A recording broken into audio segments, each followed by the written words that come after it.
ओम शांति। 15 जून 1968 की वाणी चल रही थी। तीसरे पेज के मध्यांत में बात चल रही थी। बाप बैठा आत्मा और परमात्मा का रियलाइजेशन कराते हैं।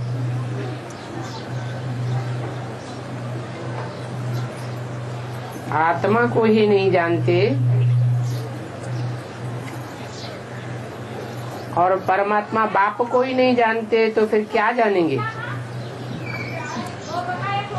आत्मा परमात्मा क्या चीज है,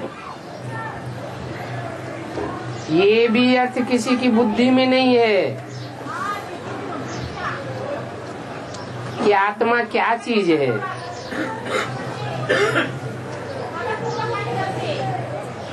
मनुष्य जो सुनते हैं वो बोलते रहते हैं,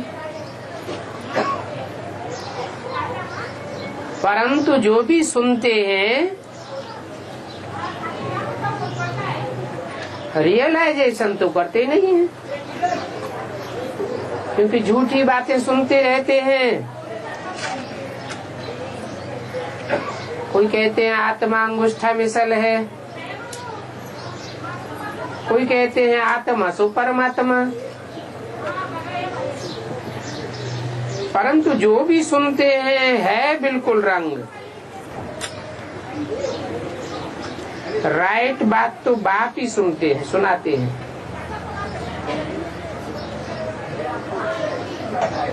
अभी तुम राइट बातें सुन करके राइटियस बन रहे हो।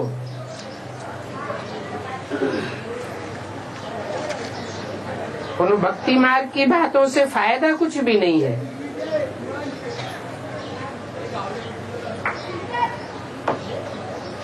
माला भी किसकी से मिलते हैं कुछ भी पता नहीं।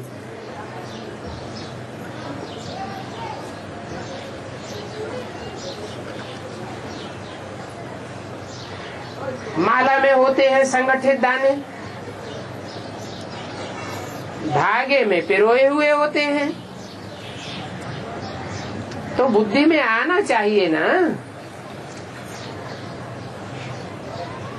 कि हर धर्म में माला घुमाई जाती है, माला के मणकों को स्मरण करते हैं।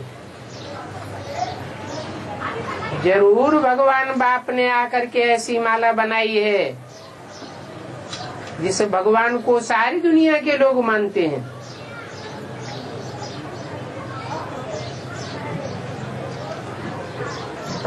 तो माला भगवान की हुई ना।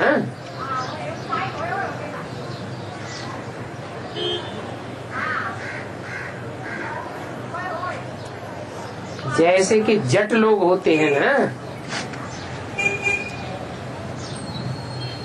तो भक्ति मार्ग में है जट बुद्धि। जो जिसने कुछ कुछ कहा वो सत्य मानते हैं और फिर पत्थर से बैठ करके माथा मारते हैं। पत्थरों से माथा टेकते टेकते और ही पतित बन जाते हैं।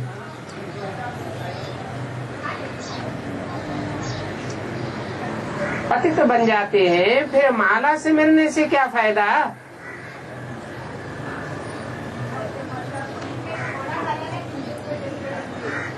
अर्थ ही नहीं समझते हैं।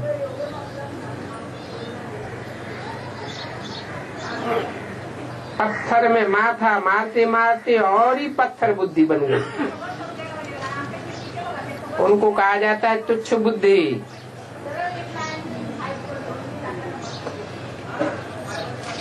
सारी दुनिया में देखो क्या लगा पड़ा है, दुख ही दुख है, क्योंकि सभी आरफन बन पड़े हैं।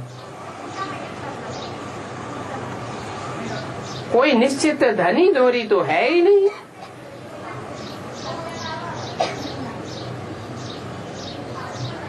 जो एक असली धनी दोरी है सारी दुनिया का, उस बाप को तो कोई जानते ही नहीं। वो बाप खुद ही आकर के अपना परिचय देते हैं।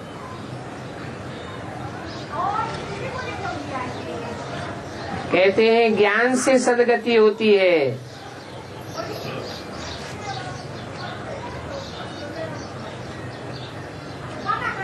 पहले पहले आत्मा की सदगति होती है। मन बुद्धि को ही आत्मा कहा जाता है। बाकी तो भक्ति से है दुर्गति। आत्मा भी पत्थर बुद्धि बनती है और शरीर भी पतित तमो प्रधान बन जाते।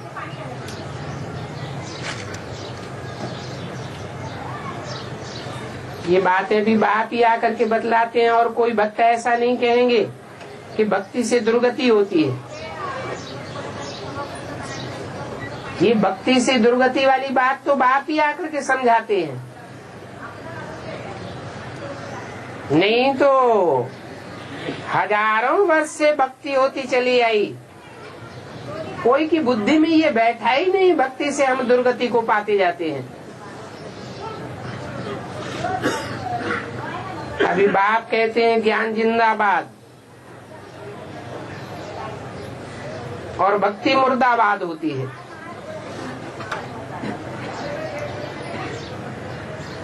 सो भी आधा कल्प के लिए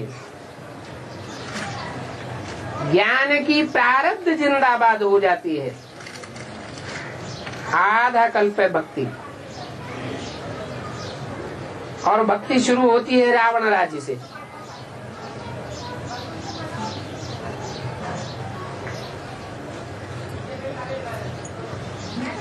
रावण कहा ही जाता है रुलाने वाले को। सत्युग त्रेता में तो कोई रोता नहीं।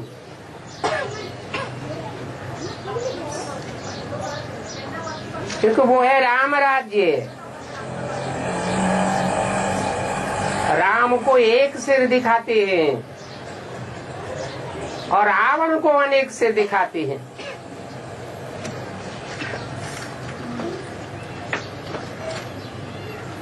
एक राज्य बाप ही आकर के स्थापन करते हैं। द्वापर युग से द्वैतवादी युग शुरू होता है तो दो दो राजाएं, दो दो राज्य शुरू हो जाते हैं। हर बात में द्वैत शुरू हो जाता है।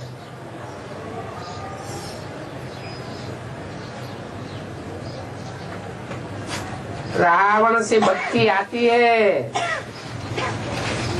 और भक्ति से सीढ़ी उतरते उतरते तमो प्रधान पत्थर बुद्धि बन पड़ते हैं।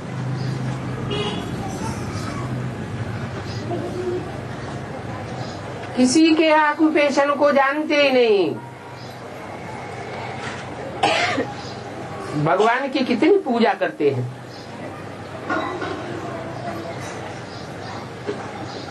इतनी मान्यता करते हैं, फिर भी जानते नहीं हैं।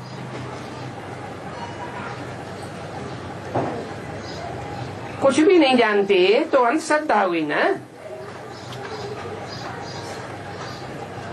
अभी बाप समझाते हैं,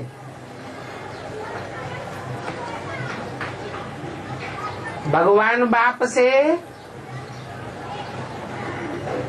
इतना लक्ष्मी नारायण जैसा उच्च पद पाने के लिए अपन को आत्मा समझना है और बाप को याद करना है। इस प्रैक्टिस में मेहनत है। मानो अगर किसी की मोटी बुद्धि है तो मोटी बुद्धि से ही याद करें।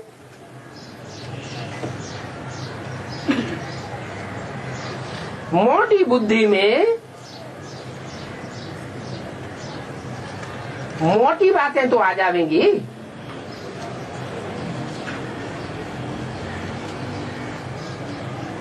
बिंदी तो सूक्ष्म है,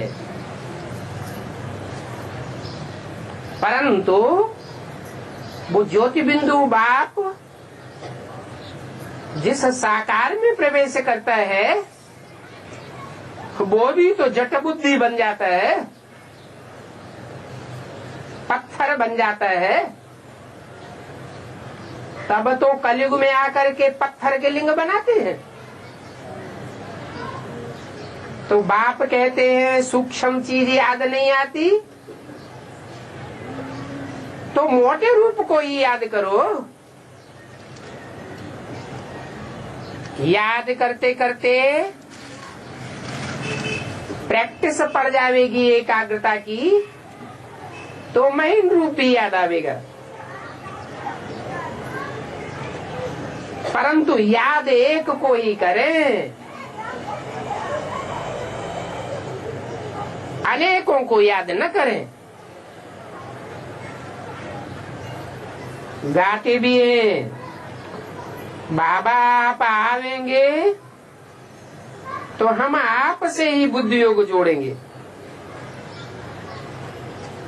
अब आवेंगे का मतलब क्या हुआ?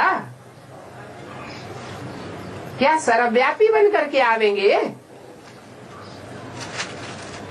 अब सर्वव्यापी से बुद्धि योग कैसे जोड़ेंगे? बुद्धि योग जुड़ेगा या बिखरेगा? और ही बिखर जाता है। अभी बाप कहते हैं मैं तो मुकर्रर रथ में आता हूँ, तो बुद्धियों को जोड़ना चाहिए ना। अभी बाप आए हैं,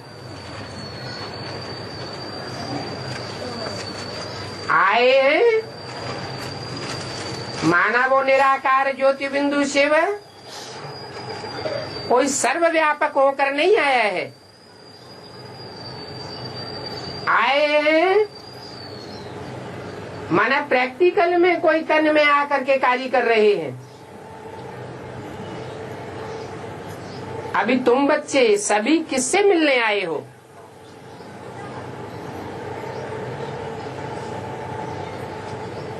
उस बाप से मिलने आए हो जो आकर के प्राण दान देते हैं आत्मा को।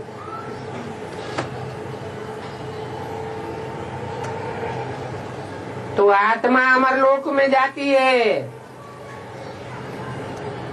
बाप ने समझाया है मैं काल पर जीत पहनाता हूँ।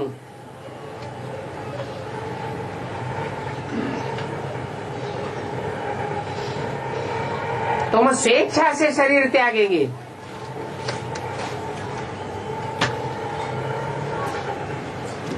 तुमको अमरलोक में ले जाता हूँ।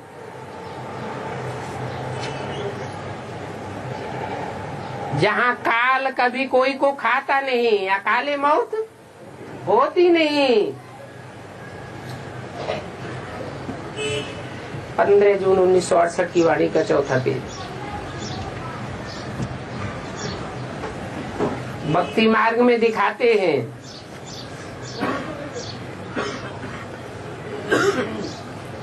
शंकर ने पार्वती को अमर कथा सुनाई।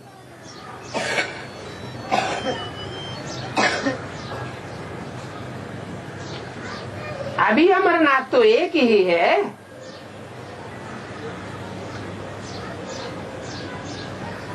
यहाँ पहाड़ों पर बैठ थोड़ी ही कथा सुनावेंगे। कहाँ की बात? कब की मुरली है? 68 में बोला यहाँ पहाड़ों पर बैठ थोड़ी ही कथा सुनावेंगे। माना जो माउंट आबू में ब्रह्मा के मुख से मुरली चली है वो कोई अमर कथा नहीं है। जिस कथा को सुनने से आत्मा अमर हो जाए, मृत्यु लोक से परे की स्टेज की चली जाए,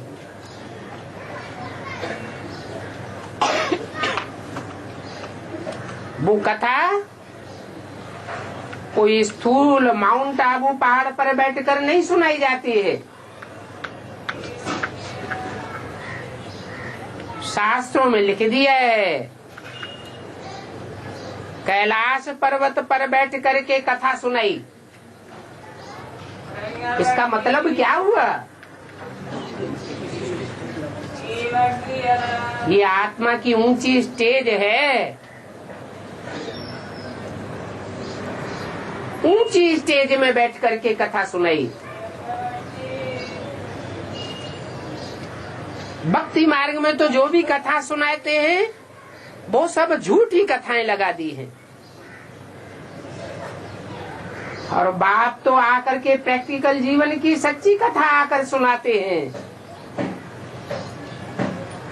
भक्ति मार्ग में तो बिल्कुल ही 100% झूठी कथाएं सुनाएंगे। वो सत्यनारायण की कथा हो, अमरनाथ की कथा हो या तीजरी की कथा हो, है कुछ भी नहीं। अब कोई बतावे बर्फ का इतना बड़ा लिंग आप ही कैसे बन जाएगा?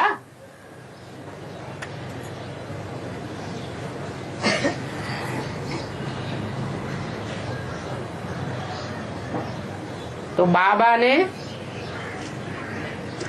अपना अनुभव सुनाया। कौन से बाबा ने? ब्रह्मा बाबा ने।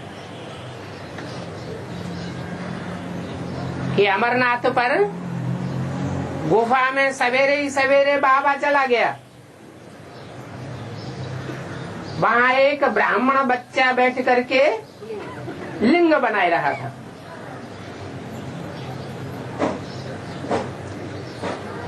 तो आर्टिफिशियल बात हुई ना। आप ही कैसे बन जाएगा? माना कोई बनावेगा तभी तो बन जाएगा। वो तो स्थूल बर्फ की बात हुई।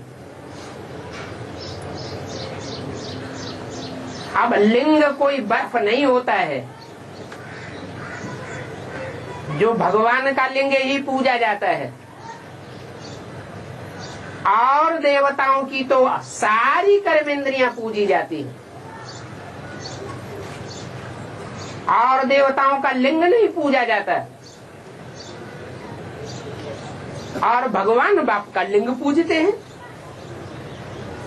सो भी अमरनाथ पर जाकर के बर्फ का लिंग पूजते हैं।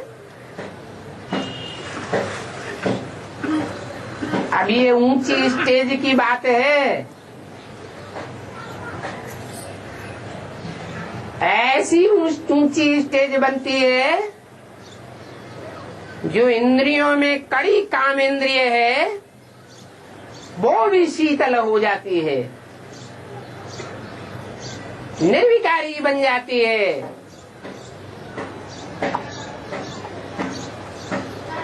तो आपे ही बनने की बात नहीं है। ये पुरुषार्थ करके प्रैक्टिस करके इंद्रियों को शांत करने की बात है। याद के बल से। किसकी याद के बल से? जो सदा शिव है। जिस मुकर्रर रथ में आता है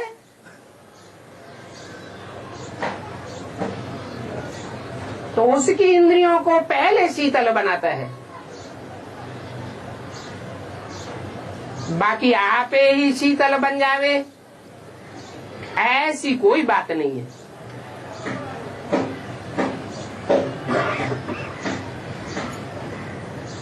पुरुषार्थ करने से ही सब कुछ होता है। भक्ति मार्ग में तो कितनी झूठी बातें लगी हुई है। उन बातों को फिर सत्य कह देते हैं। फिर जाते हैं शिव का दर्शन करने। अब जड़ बर्फ के लिंग के दर्शन करने से क्या होगा?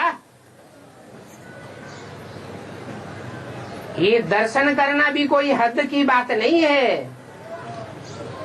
भगवान का दर्शन इन स्थूल आंखों से होगा क्या?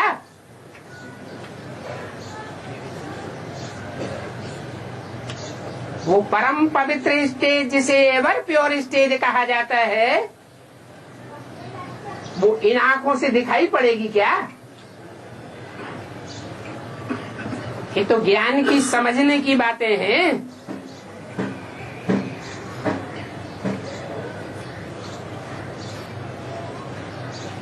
अभी तुम बच्चे समझते हो कि शिव बाबा नीचे सृष्टि पर कहाँ से आया?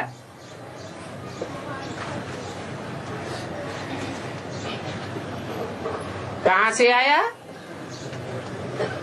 हा? शिव बाबा। शिव है ज्योति बिंदु निराकार का नाम और बाबा है साकार का नाम। निराकारी दुनिया से निराकार आया और साकारी दुनिया से साकार, और दोनों का मेल हुआ तो कहा गया शिव बाबा। हर बात में अभी बंडर लगता है। दुनिया कहती है सर्वव्यापी है और बाप ने बताया वो सर्वव्यापी नहीं होकर आता है, एक व्यापी होकर आता है।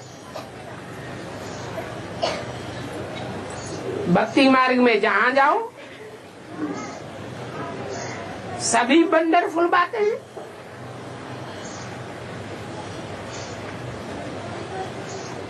अभी बाप कहते हैं तुमने ही 84 जन्म लिए हैं।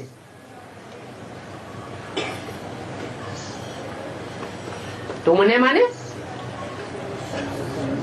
बाप जब साकार में आते हैं, उस साकार में सन्मुख बैठने वाले बच्चों से कहा जाता है तुमने।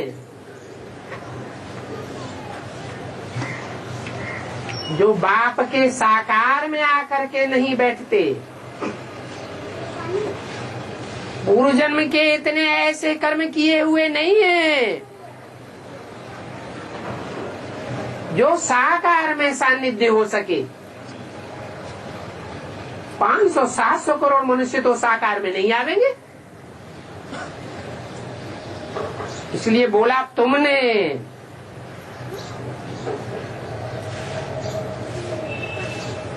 जिन बच्चों के लिए बोला गया है, तुम 2 शब्द भी आकर के सुनते हो बाप से, तो स्वर्ग में क्यों नहीं आवेंगे? कौन से स्वर्ग में आने की बात की हो? 3rd क्लास स्वर्ग,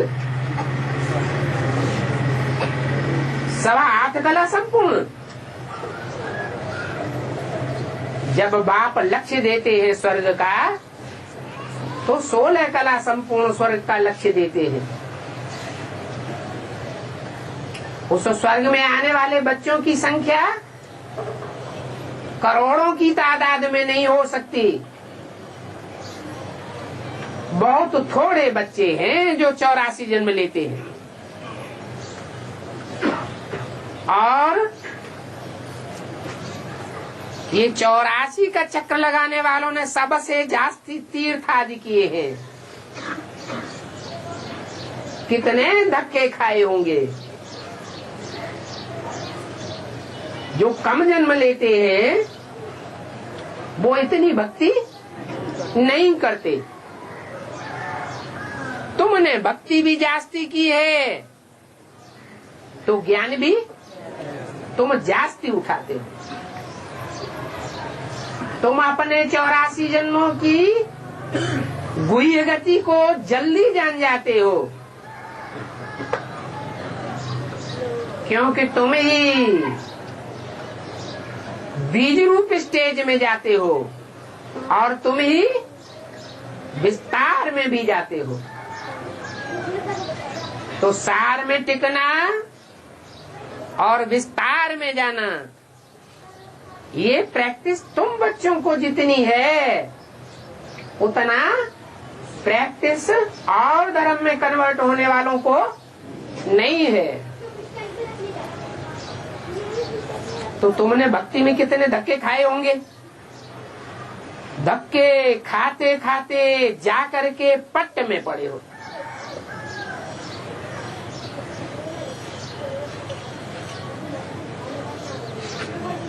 फिर पट्ट में पड़ने वाले भक्ति करते कितनी रुचि से हैं।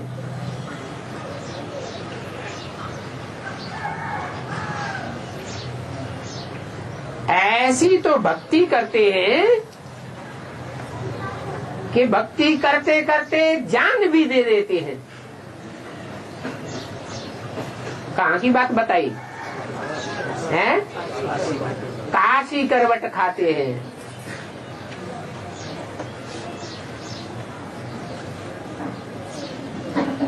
फिर भक्ति मार्ग में कथाएं बनाई हैं।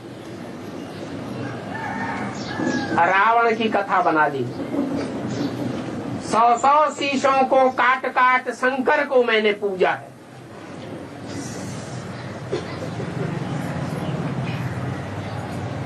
अब शंकर तो कोई भगवान होता नहीं। काशी में काशी करवट खाते हैं तो वहां कुएं में जो नीचे की स्टेज की यादगार है, ऐसी स्थिति में जब वो साकार की यादगार लिंग जिस पर प्राण न्यौछावर करते हैं नीचे स्टेज में दिखाया जाता है, वहां की बात है।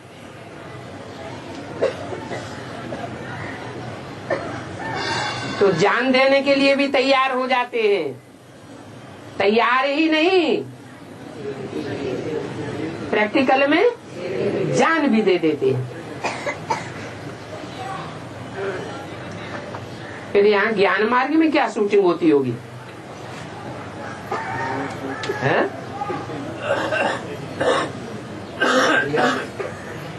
ऐसे जो कठोर भक्त होते हैं, ऐसे बच्चे ही बाप की महिमा के अधिकारी बनते हैं, जिनके लिए मुरली में बोला है तुम बच्चे आए हो जान हथेली पर लेकर। बाबा लो, ये प्राण हमारी हथेली पर रखे हुए हैं, जब चाहे ले लो। संगम युग में जरूर ऐसे कोई पंच प्यारे बच्चे होते हैं। सिखों ने भी भक्ति मार्ग में उनको ही फॉलो किया है पंच प्यारे के रूप में।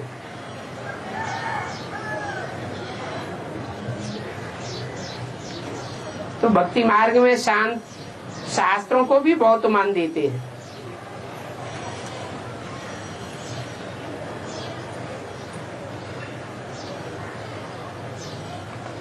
जैसे पत्थर के लिंग को बहुत मान देते हैं, शास्त्रों को भी मान देते हैं। बाप कहते हैं ये शास्त्र आदि सभी भक्ति मार्ग है।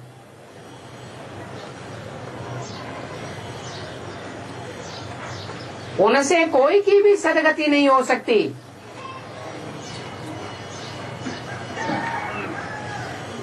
चाहे वो बाहरी दुनिया की भक्ति मार्ग के शास्त्र हो और चाहे वो ज्ञान मार्ग में जो ब्राह्मण हैं, अधूरे ब्राह्मण, उनके शास्त्र हो। शास्त्र तो मनुष्यों के द्वारा ही तैयार किए जाते हैं।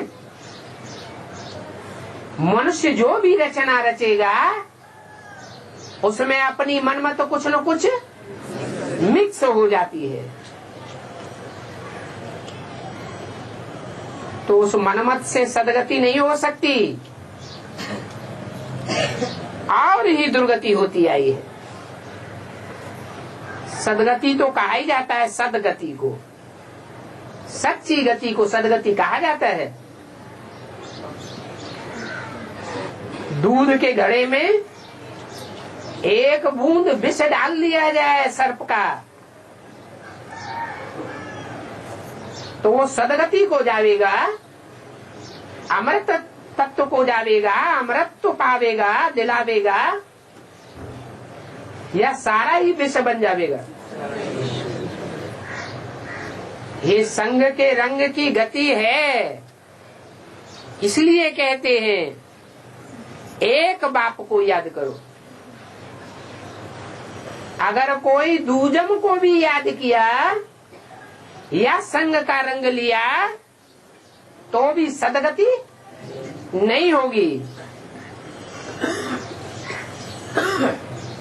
ज्ञान तो तुम बच्चे अभी संगम युग में सुनते हो, परंतु ज्ञान का जो फल है वो सतयुग त्रेता में पाते हो। ज्ञान यहाँ लेते और उसकी प्रारब्ध नई दुनिया में पाते हो। ऐसे नहीं कि ज्ञान का फल इसी जन्म में मिल जाता है।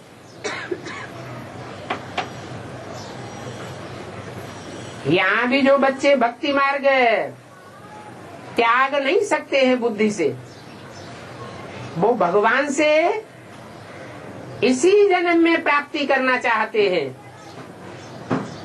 बाप कहते हैं इस जन्म में जो भी तुम्हें सुख दुख मिलना होगा वो पूर्व जन्मों की प्रारब्ध है, इसमें मैं कुछ भी नहीं कर सकता।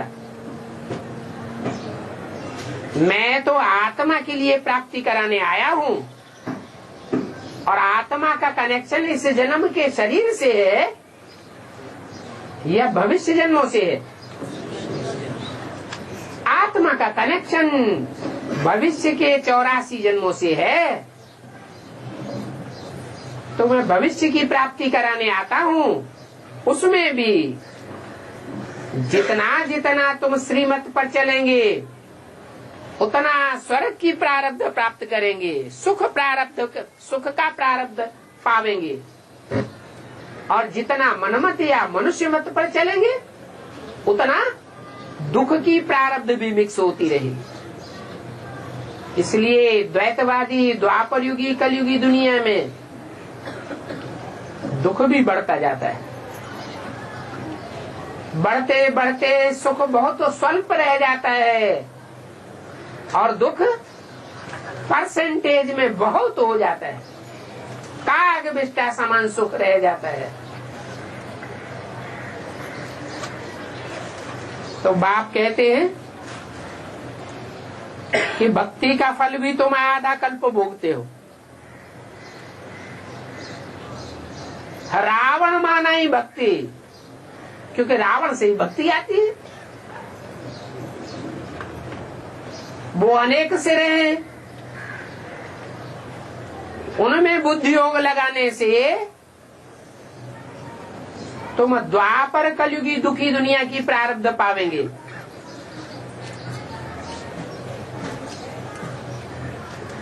तो आधा कल्प तुमको भक्ति की प्रारब्ध मिलती है, क्योंकि शूटिंग यही होती है। भक्ति भी शूटिंग कहाँ करते हैं? 5000 वर्ष के ड्रामा की शूटिंग यहाँ हो रही है।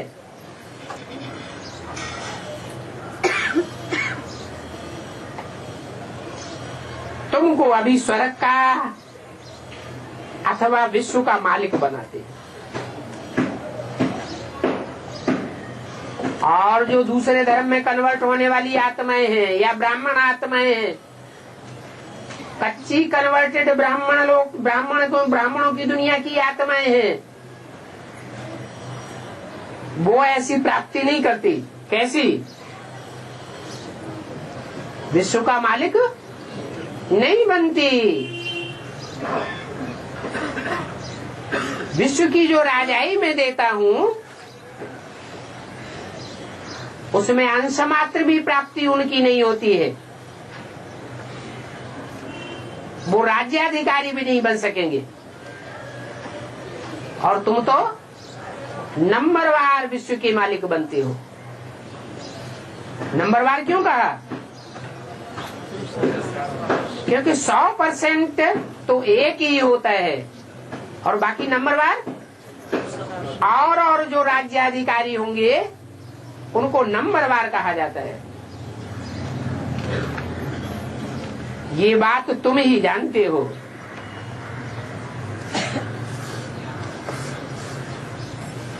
कि भक्ति मार्ग में कोई भी हिंसक युद्ध करके हिंसा को फॉलो करके विश्व की बादशाही नहीं ले सका। ये तो जानते हो, हम ही विश्व के मालिक थे। ये लक्ष्मी नारायण विश्व के मालिक थे ना। सारी दुनिया ने इनके सामने सर झुकाया है।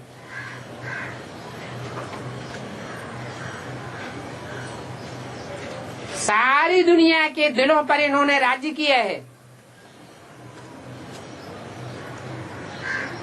ऐसे सारे विश्व के ऊपर मालिकाना प्राप्त करने वाले फिर कहां चले गए,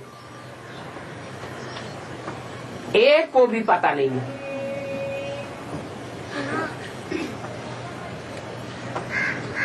अभी बाप तुमको सब बातों का पता कराते हैं। तुम बच्चों को बाप बैठ समझाते हैं कि तुम्हारा ये सूर्यवंशी घराना था। कौन सा वंशी? सूर्यवंशी घराना था। आदि सनातन देवी देवता धर्म का घराना था। अभी तुम आकर नीचे गिरे हो। अभी तुम्हारी भक्ति पूरी होती है। रावण राज्य जब पूरा होता है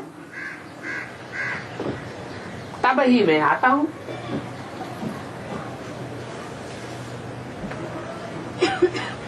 पहले तो नहीं आ जाऊंगा। क्यों? क्योंकि राम राज्य स्थापन करने के लिए ही मैं आता हूं। अनेक सिरों का राज्य स्थापन करने के लिए नहीं आता हूं।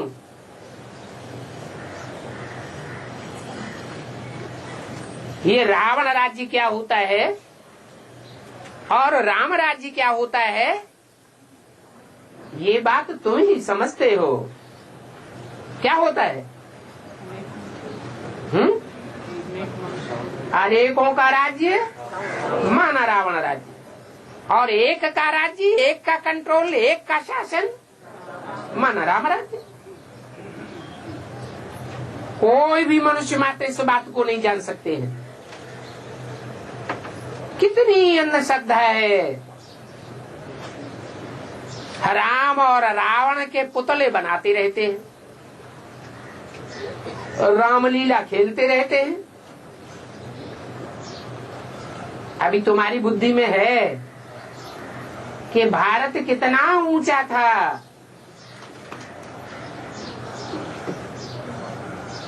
अभी भारत का क्या हाल हो गया है। कितना उधार लेते रहते हैं।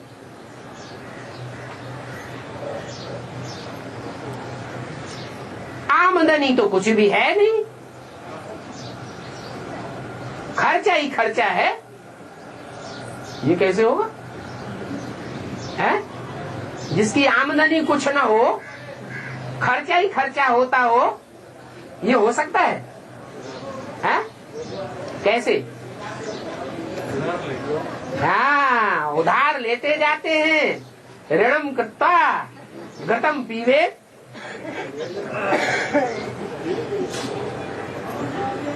भारत इस समय विदेशों से ऋण ले रहा है ना। भारत में इस समय कितनी तेजी से विदेशी कंपनियां खुलती जा रही है। तो भारत के ऊपर किसका राज्य कायम होता जा रहा है? विदेशियों का मतबा कायम होता जा रहा है। कितना लोन लेना पड़ता है। भारत कितना साहूकार था, अभी लोन लेते रहते हैं।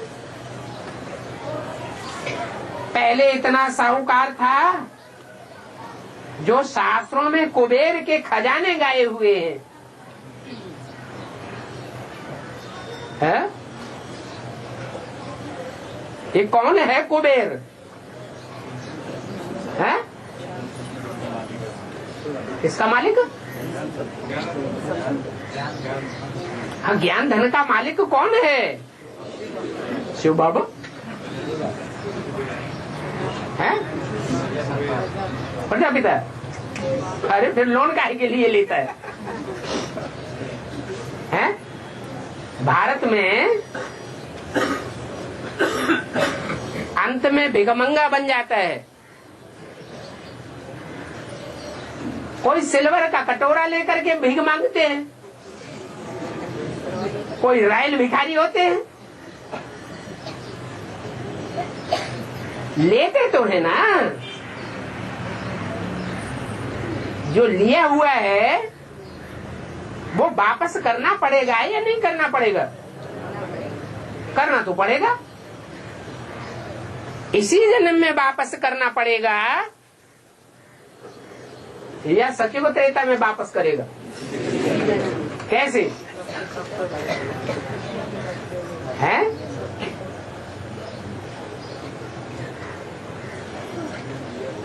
जब इस दुनिया पर विनाश बरपा होता है तो बाप भी इस दुनिया में प्रैक्टिकल में प्रत्यक्ष हो जाता है। अभी गुप्त पार्ट चल रहा है, ये प्रत्यक्ष पार्ट चल रहा है। गुप्त पार्ट है। जब बाप प्रत्यक्ष होते हैं तो प्रत्यक्षता के समय का ही गायन है। बैगर टू प्रिंस बनाते हैं। जब प्रिंस बनाते हैं तो कुबेर के खजाने भी प्रत्यक्ष होते हैं। अभी दुनिया में उस कुबेर के खजाने का कोई मूल्य नहीं है। जब कुबेर प्रत्यक्ष होगा तो कुबेर के वो ज्ञान धन के खजाने भी प्रत्यक्ष होने लगेंगे। ऐसे प्रत्यक्ष होंगे जो दुनिया में सब धंधे धोरी चौपट होने लगेंगे। एक ही बड़ा धंधा रह जाएगा, ज्ञान लेना और ज्ञान देना। इन ज्ञान रत्नों की इतनी भारी वैल्यू दुनिया में हो जाएगी। तब का गायन है कुबेर का खजाना। तो प्रश्न था, ये कुबेर कौन है? लक्ष्मी वाली आत्मा। उसके पास अभी ज्ञान धन है? नारायण वाली आत्मा। वो तो खुद ही भारत है। भारत इस समय नास्तिक है पूरा। ऋणम कृत्वा गतम पीवेत। हाँ, अष्ट देवों में से कोई देवता है, कोई देवी देवता है जिसका नाम कुबेर दिया गया है। वो ज्ञान धन का मालिक है। दुनिया में भी भक्ति मार्ग में जो राजाएं होते थे वो कोषागार खुद संभालते थे क्या? हैं? कौन संभालता था? वो धन को संभालने वाला कोषाध्यक्ष कोई और होता था। ऐसे ही ये बाप का पार्ट नहीं है कुबेर का। क्या कोई और आत्मा है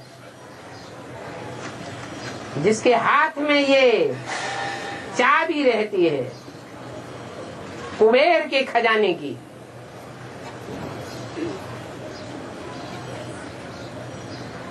तुम कुबेर के खजाने के मालिक थे, अभी भीख मांग रहे हैं। ऐसी शूटिंग चल रही है।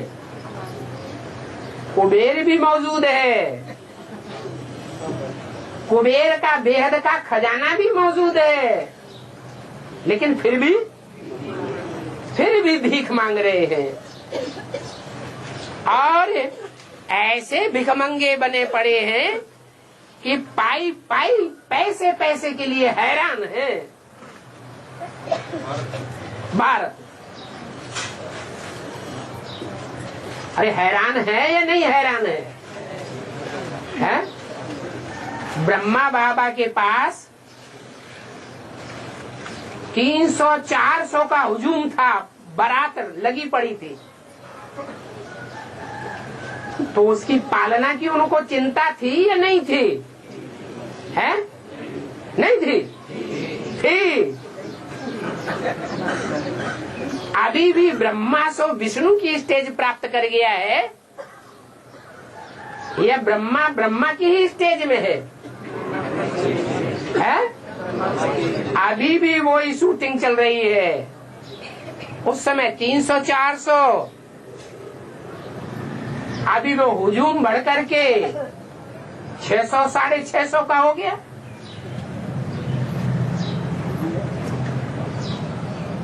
तो ब्रह्मा को चिंता रहती है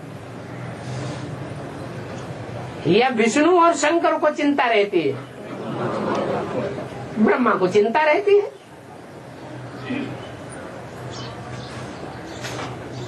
भारत इस समय पाई पाई पैसे के लिए हैरान है।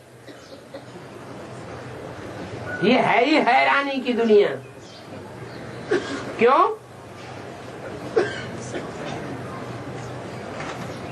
कि जहां भी खर्चा करने जाओ वहां धोखेबाज मिलते हैं या सच्चे लोग मिलते हैं? जहां जाओ वहां है धोखेबाज लोग मिलते हैं। सरकार ही ऐसी हो गई है।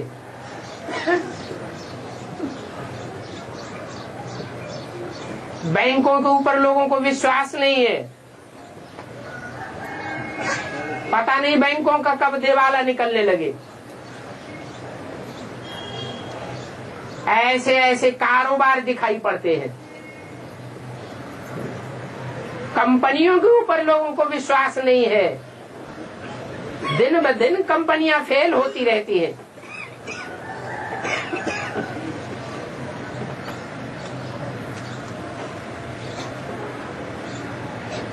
सरकार के ऊपर विश्वास नहीं है। क्यों? सरकार जिस आदमी को देखेगी पैसे वाला है तो इनकम टैक्स में पकड़ेगी। भांति भांति के टैक्स की दुनिया बनाई हुई है, उसमें पकड़ेगी।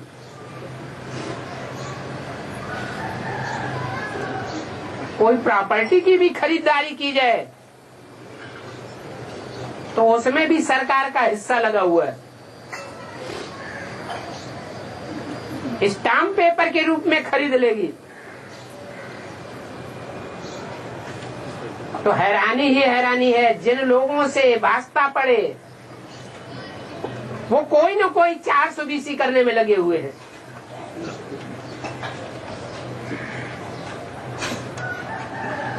तो कहा कि इस समय पाई पाई के लिए हैरान हैं।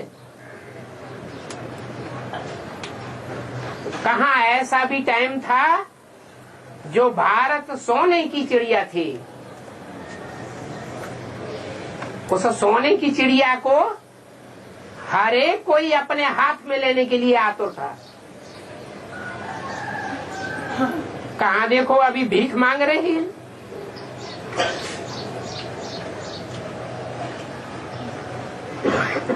इंसॉल्वेंट हैं या सॉल्वेंट हैं? है? सॉल्वेंट होने का किसका गाइन है?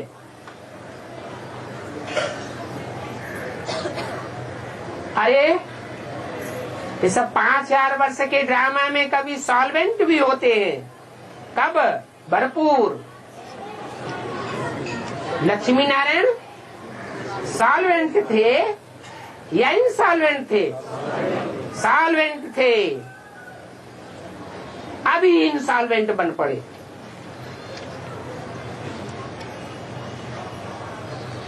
अभी फिर हिस्ट्री रिपीट होनी है। अभी तुम फिर से विश्व के मालिक बन रहे हो नंबरवार पुरुषार्थ अनुसार।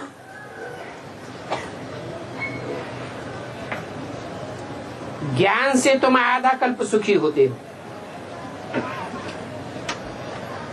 फिर भक्ति से आधा कल्प दुख होता है।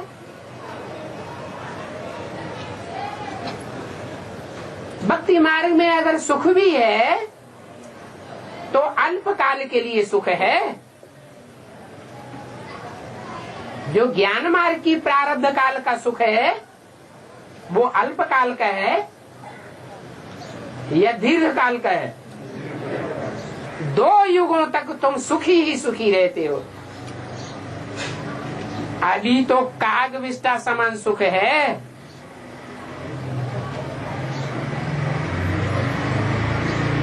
बाप अपने बच्चों को ही बैठ समझाते हैं क्या? जो और धर्म पिताओं के फॉलोअर्स बन जाते हैं, कन्वर्टेड हो जाते हैं,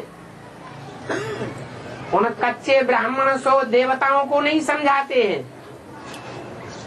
अपना अथवा अपने अपने धर्म के जो पक्के हैं उनको भी नहीं समझाते हैं। किसको समझाते हैं? अपने बच्चे जो बाप के सन्मुख होकर पढ़ाई पढ़ते हैं। कोई स्थूल में सन्मुख होने की भी बात नहीं है क्या?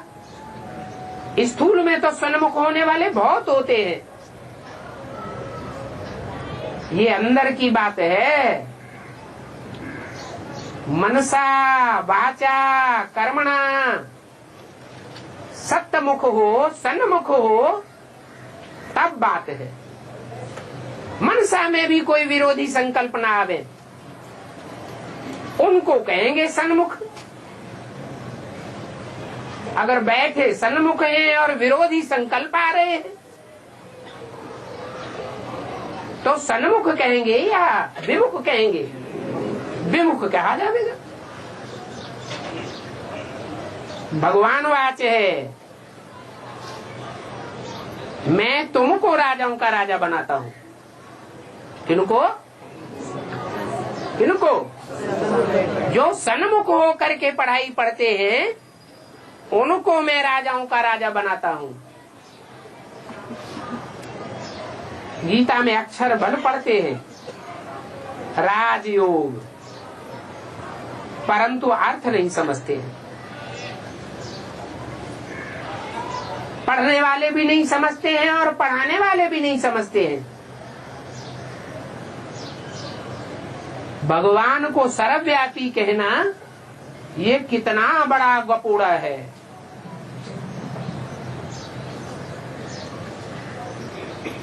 कितनी गालियां आदि देते रहते हैं। अभी भगवान आकर उलाहना देते हैं कि मैं आता ही तब हूं जब तुम हमारी ग्लानि करने लग पड़ते हो। क्या ग्लानि? कण कण में भगवान। कण कण अर्थात कोई जड़ कण की बात है क्या? जो आत्माएं हैं वो भी स्थूल कण हैं। एक तरह का जैसे कण अति सूक्ष्म होता है, एटम अति सूक्ष्म होता है, ऐसे आत्माएं भी सूक्ष्म कण हैं लेकिन चैतन्य है। तो कण कण जैसा पार्ट बजाने वाली आत्माओं में मैं नहीं आता हूं। ड्रामा में पार्ट होते हैं ना, छोटे बड़े पार्ट होते हैं, तो मैं छोटे छोटे पार्टधारियों में आता हूं या हीरो पार्टधारी में आता हूं। वो धर्म पिताएं भी आते हैं तो 33 करोड़ देवताओं में से जो श्रेष्ठ देवताएं होते हैं नंबरवार, उनमें ही आते हैं। कोई सतयुग का दूसरा नारायण, कोई तीसरा नारायण, कोई चौथा नारायण। जिस नंबर का धर्म पिता होगा उसी नंबर के नारायण में प्रवेश करता है। तो मैं कण कण जैसा पार्ट बजाने वाली आत्माओं में नहीं आता हूं। मुझे फालतू ही कण कण में ठोक देते हैं। ये तो मेरे लिए बेहद की गालियां हो गई।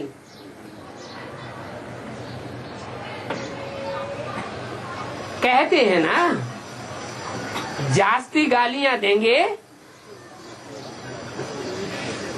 जब गुस्सा आती है ना तो कहते हैं जास्ती गालियां देंगे तो मौत के सिवाय और कुछ भी अंजाम नहीं होगा।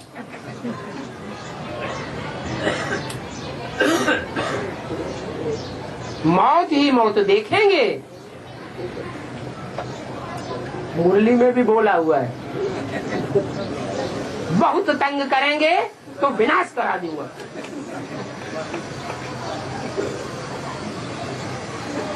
बाप भी कहते हैं कि बस करो, इससे जास्ती गालियां मत दो।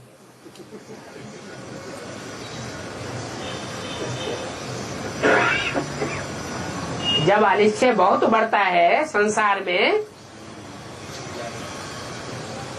तो एक भगवान प्रत्यक्ष होता है या ढेर के ढेर भगवान प्रत्यक्ष हो जाते हैं।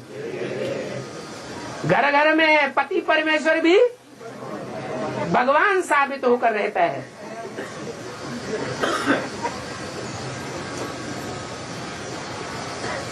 तो मुझे सर्वव्यापी बनाए देते हैं कण कण में।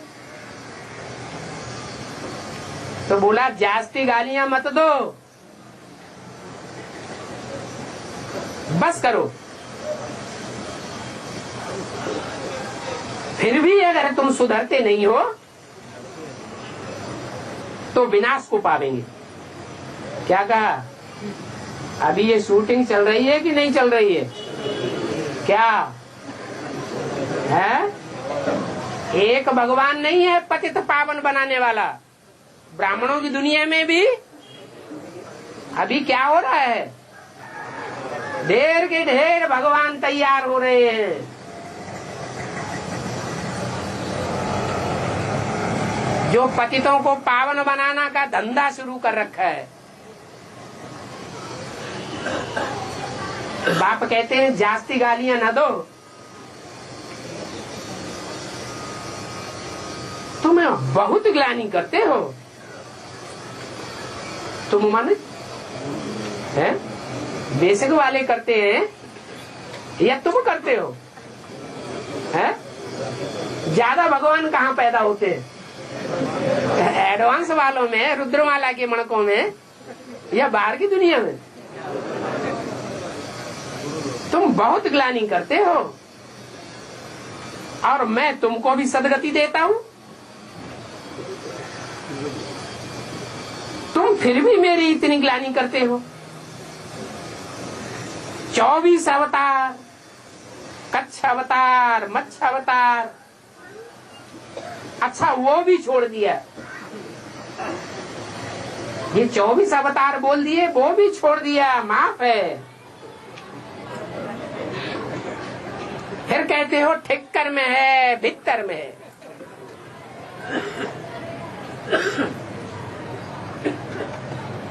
ज्ञान के मार्ग में ठिक्कर माने मिट्टी का ढेला बन करके जो पड़े हुए हैं। देह अभिमानी की मिट्टी के ढेले बने पड़े हैं।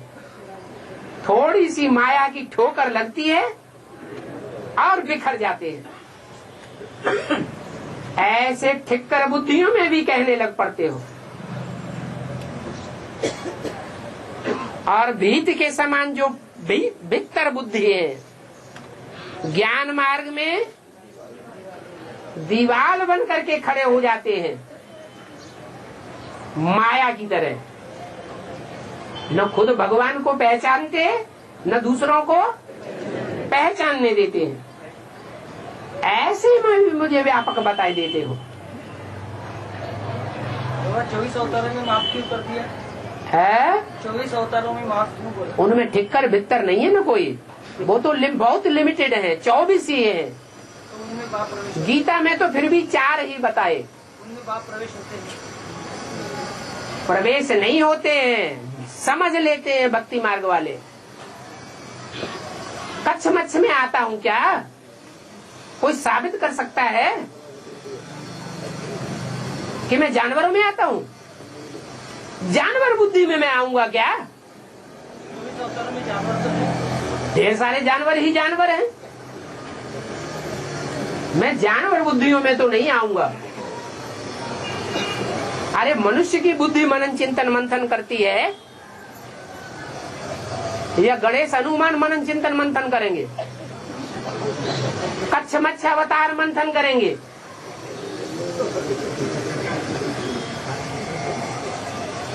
अच्छा,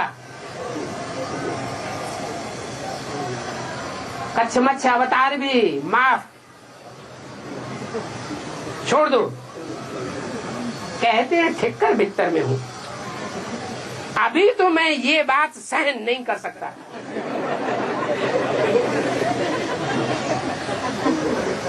ये तो टू मच हो गया।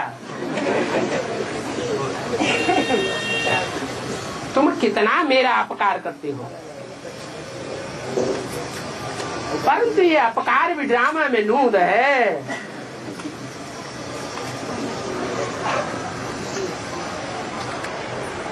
बाप ड्रामा में बांधा हुआ है।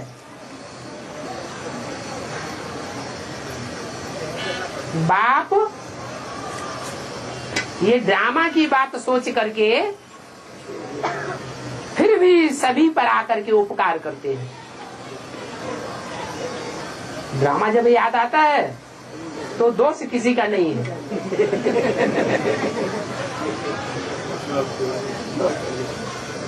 इसको निष्काम सेवा कहा जाता है। इसको अपकारियों के ऊपर भी उपकार करना, सबका उपकार हो, सबका भला हो, सबका कल्याण हो।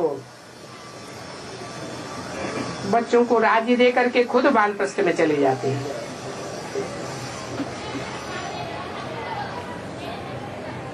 निष्काम सेवा हुई ना।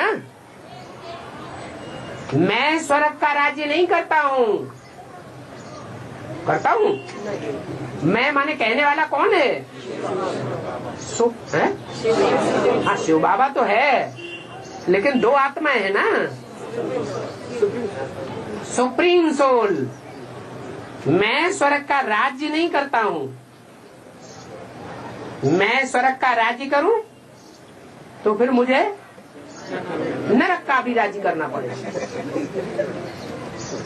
इसके लिए फिर निमित्त कौन है? जो स्वर्ग का राज्य का अधिपति है वो कौन है? नारायण। वो स्वर्ग का बड़े से बड़ा राजा बनता है तो नरक का भी बड़े से बड़ा मालिक बनता है। तो ख्याल करो ये बेहद का नाटक कितने मजे का है। और ये मजे का नाटक सिवाय तुम्हारे और कोई समझा ही नहीं सकता। तुम ये बातें कोई को सुनाते हो तो सुन करके वायरे हो जाते हैं। कल पहले वाले ही समझते हैं। तुमको कहते हैं तुम कोई शास्त्रादि नहीं पढ़े हो क्या? बोलो। हमने पूरा आधा कल्प शास्त्र पढ़े हैं। क्या? हमने जन्म जन्मांतर शास्त्र पढ़े हैं। इतने शास्त्र पढ़ने वाला दूसरे धर्म की कोई आत्मा होती ही नहीं। हमने इतनी भक्ति की है।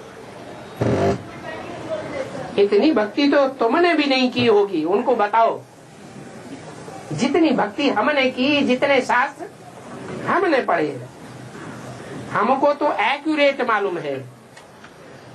इतने जन्म हमने भक्ति की है। क्या एक्यूरेट हमको मालूम है? पक्का पक्का निश्चय बुद्धि होकर के बताओ। तुमने थोड़े ही देखा है। तुमको कहते हैं शास्त्रवाद करो है? अगर तुमने शास्त्र जास्ती पढ़े हैं, भक्ति जास्ती की है, तो बैठ करके शास्त्रवाद करो। ऐसा तुमसे कहते हैं तो तुम मुंह ढीला कर देते हो।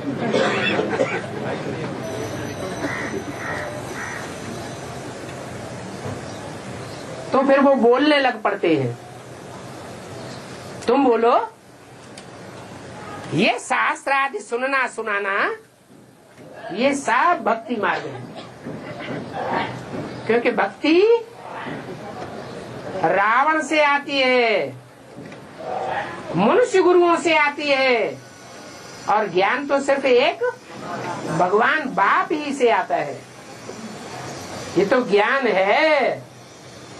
भक्ति से मनुष्य सृष्टि की 2500 साल दुर्गति हुई है। ये हिस्ट्री की बात उनको बैठ बता दो। भारतवासियों की दुर्गति हुई है या सदगति हुई है? दुर्गति हुई है। ज्ञान से सदगति होती है। बड़ा युक्ति से समझाना पड़ता है। अच्छा, तुम बच्चों को योग भी सिखाया, ज्ञान भी सिखाया। योग से तुम पावन बनते हो, तुमको पीस और प्रॉस्पेरिटी मिल जाती है। क्योंकि योग से तुम पवित्र बन जाते हो ना। There is purity, there is peace and prosperity. तुम्हारी आयु भी बड़ी हो जाती है। अच्छा बच्चों को गुड मॉर्निंग।